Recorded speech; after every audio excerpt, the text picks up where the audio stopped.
So more on columns and rows. We're going to hide and unhide columns and rows. We're going to insert columns and rows. We're going to delete them. And then we're going to move them. So we're inside Excel. And this is a worksheet that's available on the site. Not that it's all that difficult to put together, but it's there at any rate. It's part of the practice files. And we're going to use it as an example to do the things we need to do in this movie with columns and rows, beginning with hiding and unhiding. So we already know how to select some columns and rows. We just did that. So I'm going to select column F and G. And to hide these columns, there's a couple ways we can do it. I'm going to right-click to get the shortcut menu, which is one of the ways, and click Hide. Another way we could have done this, and I'm going to hide column H, is to go to the Format drop-down in the Cells group on the Home tab, hover over Hide and Unhide, and left-click Hide Column. It's actually Hide Columns, but we only selected one. To unhide a column, and I'm dealing with columns, all of this applies to rows. It would just be redundant to do rows as well, but the same thing applies to rows. But to unhide, select the column to either side of the hidden columns. So F, G, and H are hidden. We're going to select columns E and I, which frame out or border the hidden columns.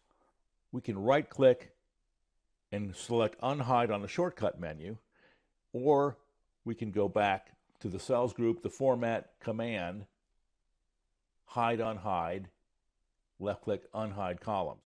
So we can also hide and unhide non-contiguous columns, except that you can't do it on the shortcut menu.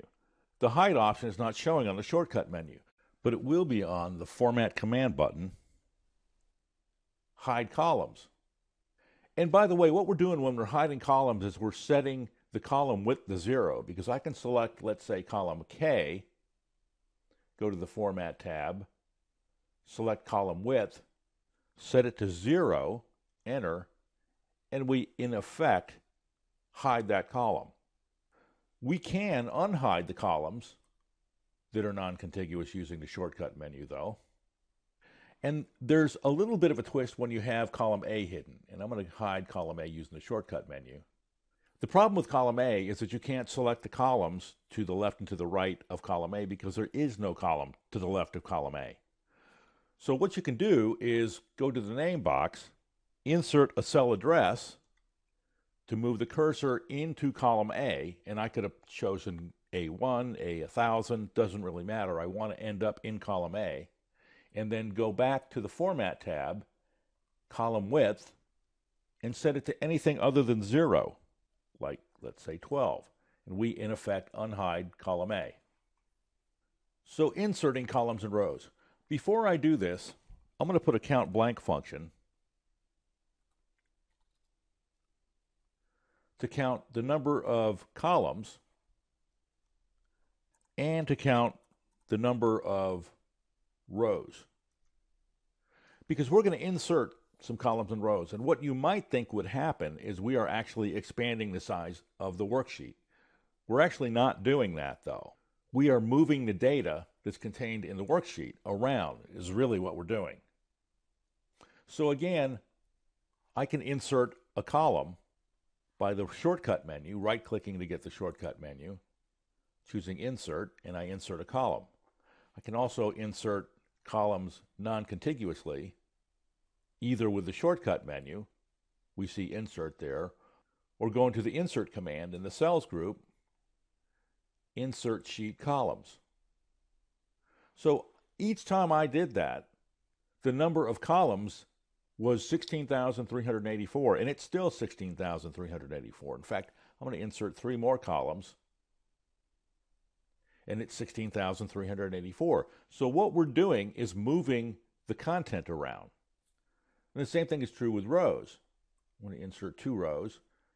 We begin at 1,048,576, insert, and we're still at 1,048,576. So the next thing we're going to do is delete columns and rows. And since we have all this blank space, the columns and rows that we inserted in between the data points, I'm going to delete them. And deleting works the exact same way. I'm going to select the 2 rows, right-click to get the shortcut menu, left-click delete, And of course, the total number of rows stays the same. I'm going to select column F, right-click to get the shortcut menu, delete that one, and of course we can do non-contiguous columns, right-click to get the shortcut menu. I could left-click delete, and of course I could just click the drop-down, delete sheet columns. And we're back to where we started from. Finally, moving columns and rows. And again, what we're doing is really we're moving the data around. And to show you that, I'm going to select column E, press Control X to cut, choose a new location, and enter. And I've moved the column, but I've moved the data that's in the column. I didn't move column E to where column L is and have it flip-flop so it says A, B, C, D, L, and so on. Another way I could have done this is to hover over the top cell right below the header and get the four-sided arrow, left-click and hold the mouse button down, and drag over, and I can move it that way. You can move several columns at the same time, but what you can't do is move non-contiguous columns. You won't get that four-sided arrow. You can only do contiguous columns. It's a little bit hard to get it exactly where it needs to be. I think I got it. There it is. So you can do the cut and paste, Control X, enter, or you can hover over the top cell right below the column header and move it that way. And of course, the same thing works with rows. And I've just messed up my count blank function. I'm going to Control Z to undo that. So we covered hiding and unhiding columns and rows, inserting columns and rows, deleting them, and then moving them.